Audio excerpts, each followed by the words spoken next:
à tous, j'espère que vous allez bien. Alors aujourd'hui, j'aimerais partager avec vous une méditation que je mûris depuis un moment. Et d'ailleurs, je pense qu'il n'y avait pas meilleure introduction à notre méditation du jour que les deux vidéos précédentes. Je réfléchis beaucoup sur notre rencontre avec Christ, la relation que nous avons et ce que nous échangeons ensemble. Mais ces derniers temps, je pense surtout à ma rencontre avec Jésus. Et je ne cache pas, hein, et je pense pas qu'il faut en avoir honte lorsque que je témoigne ou toutes les personnes qui sont dans le même cas que moi. Je suis né dans une famille chrétienne protestante. Alors mon témoignage du comment Christ est entré dans ma vie n'est pas digne d'un livre ou d'un scénario de film. Et j'ai assez vécu dans le monde chrétien pour avoir l'impression que parfois on a le sentiment qu'au plus le témoignage est sensationnel, au plus on est légitime pour le partager. Et que le fait de ne pas être passé par les flammes de l'enfer rend ton témoignage moins puissant ou même avec moins d'impact. Du coup, parfois, c'est comme si on entrait dans un concours entre chrétiens de celui qui a le plus souffert, de celui qui vient du plus loin, celui qui a été le plus profond, celui qui a été dans l'obscurité la plus noire. Et qu'on ne se méprenne pas, ces témoignages sont importants et vraiment importants à partager parce que ça peut toucher des personnes et ça touche des personnes. Mais selon moi, qu'importe le chemin que tu as suivi, ton témoignage qui t'a amené à Christ est important. Qu'il soit selon les hommes sensationnels ou pas, ton témoignage est important. Chaque témoignage est différent et chaque témoignage peut toucher des différentes personnes, selon les affinités, selon le parcours qu'elles-mêmes ont vécu. Et je dis ça parce qu'il faut faire attention de ne pas entrer dans le sensationnalisme chrétien. Ça peut pousser certains à dépasser les limites. Et on a vécu avec ma femme un exemple.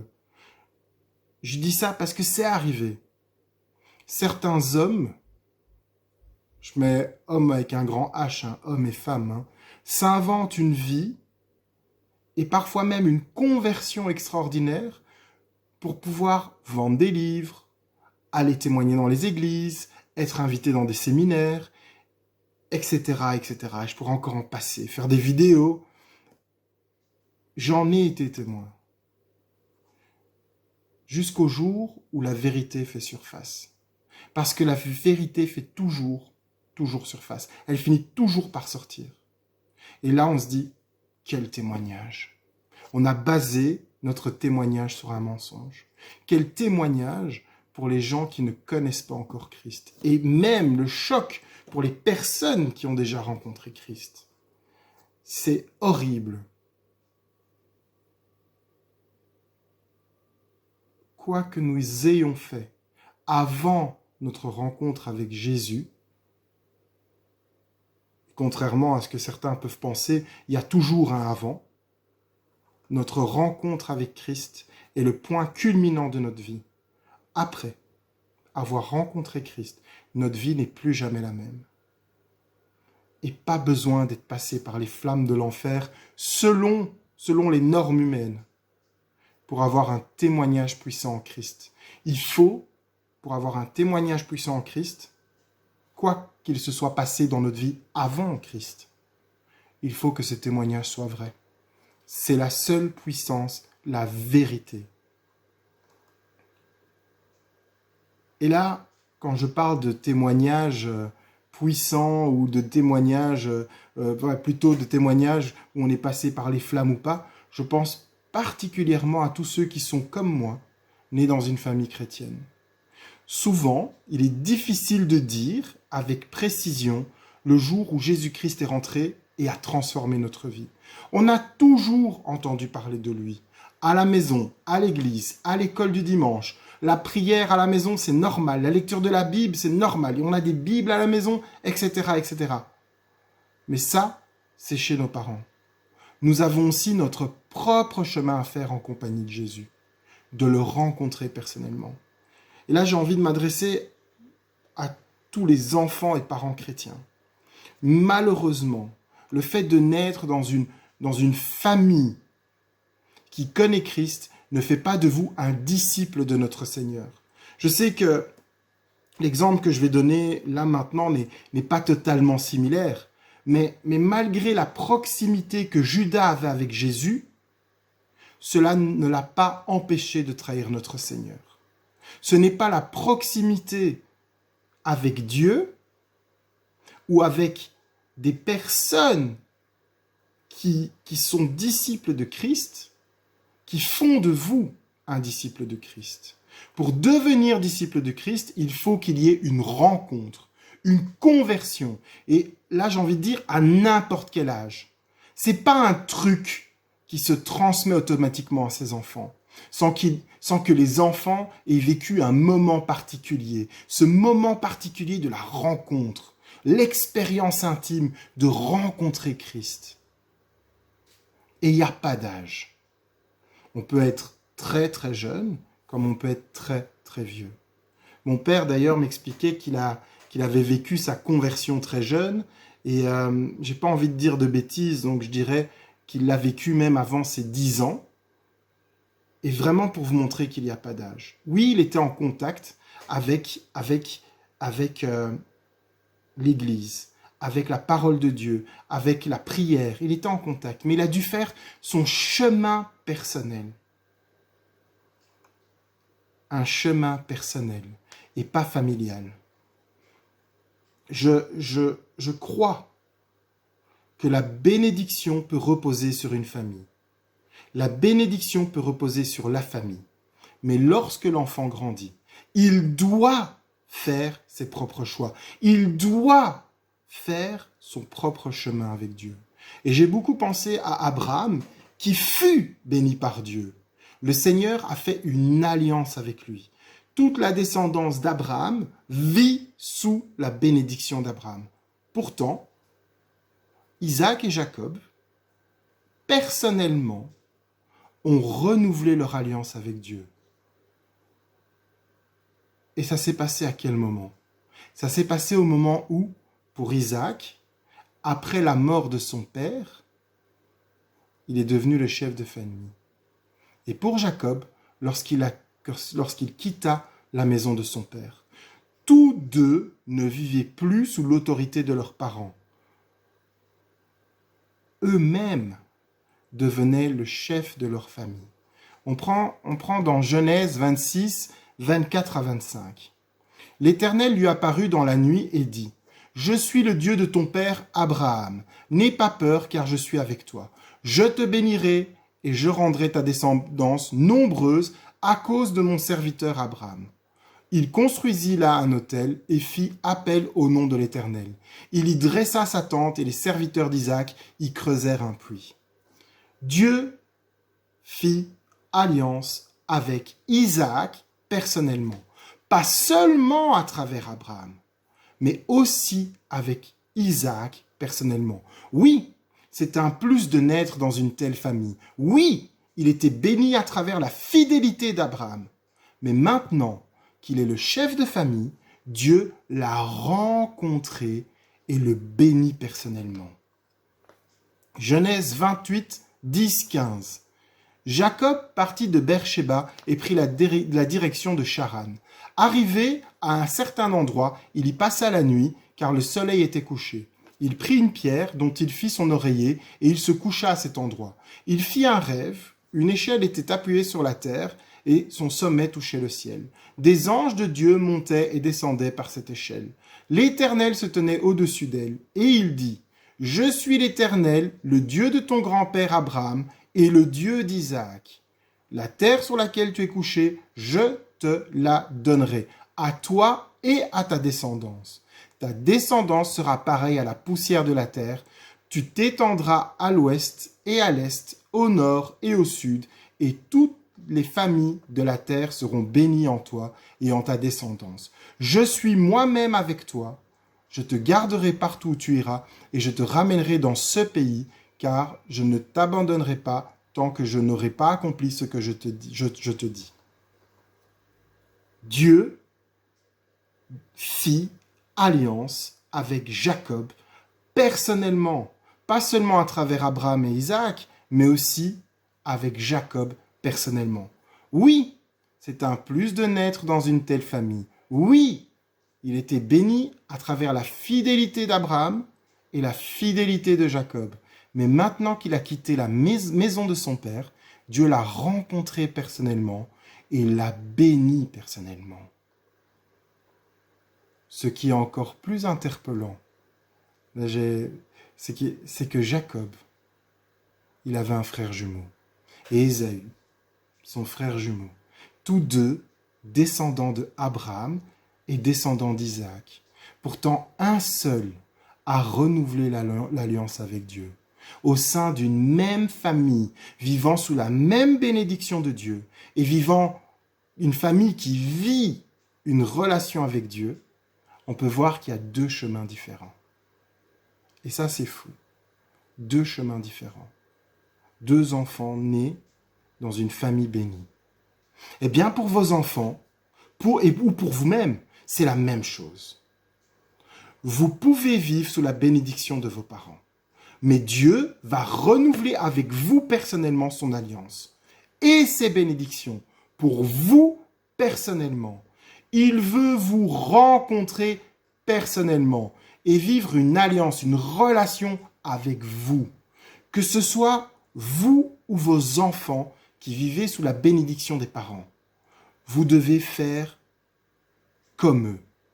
L'expérience de la rencontre personnelle avec Dieu. C'est vraiment important.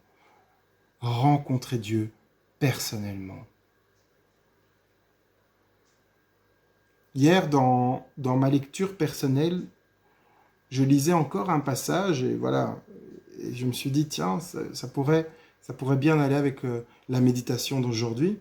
Je lisais Nombre 25, 10 à 13. Et on est vraiment dans cette même lignée. Je lis. L'Éternel dit à Moïse, Phinéas, fils d'Éléazar et petit-fils du prêtre Aaron, a détourné ma fureur des Israélites parce qu'il a été animé de mon zèle au milieu d'eux. Ainsi, je n'ai pas, dans ma colère, détruit les Israélites. C'est pourquoi tu diras que je conclus une alliance de paix avec lui. Cette alliance conclue avec lui et avec sa descendance après lui, lui assure pour toujours la fonction de prêtre, parce qu'il a été zélé pour son Dieu et qu'il a fait l'expiation pour les Israélites. Quand j'ai lu ça, je me suis dit, waouh! Phinéas, petit-fils d'Aaron, c'est une famille que Dieu a choisie pour la prêtrise.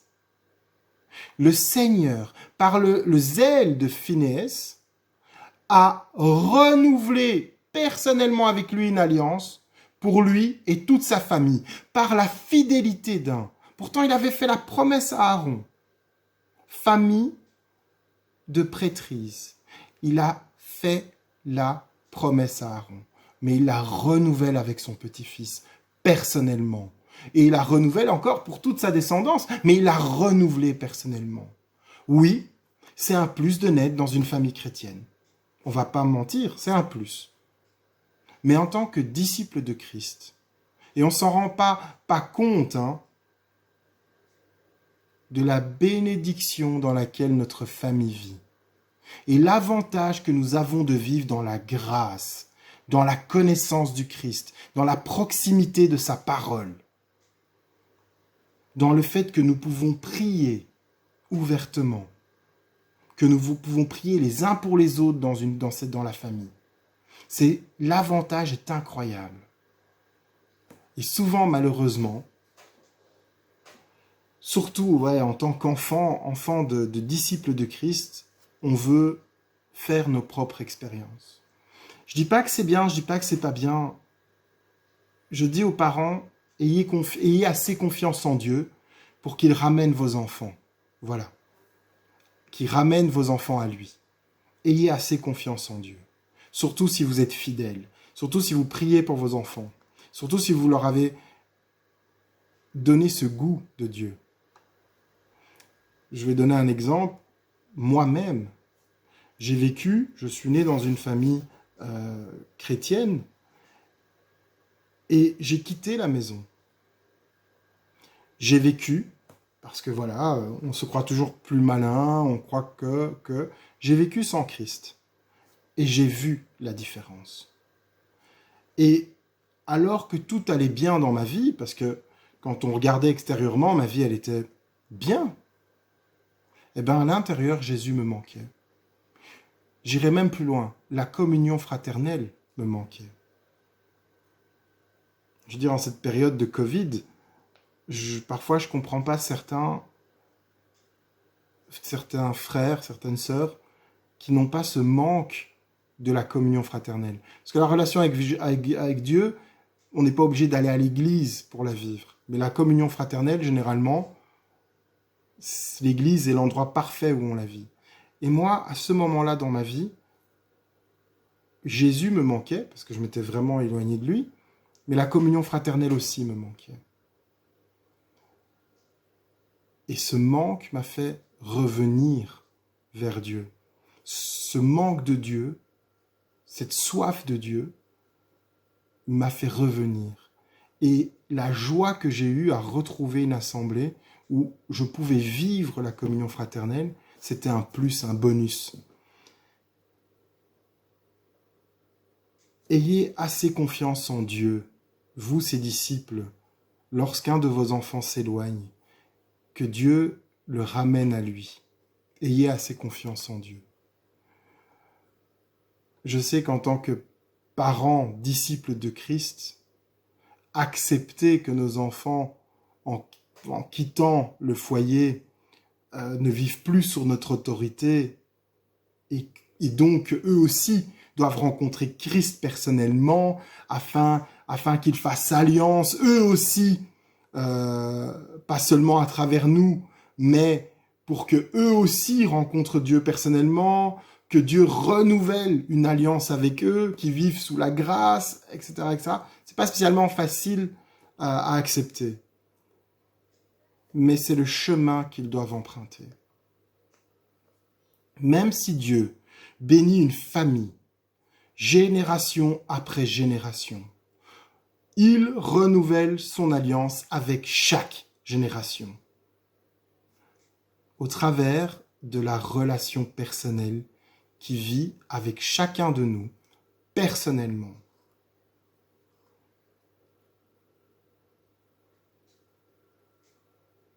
À travers votre fidélité, Dieu veut bénir votre descendance.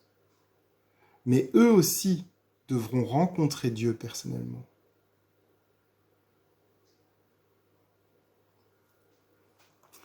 Je sais que durant cette réflexion, j'ai répété souvent les mots alliance, relation, et j'ai surtout dit le mot personnellement.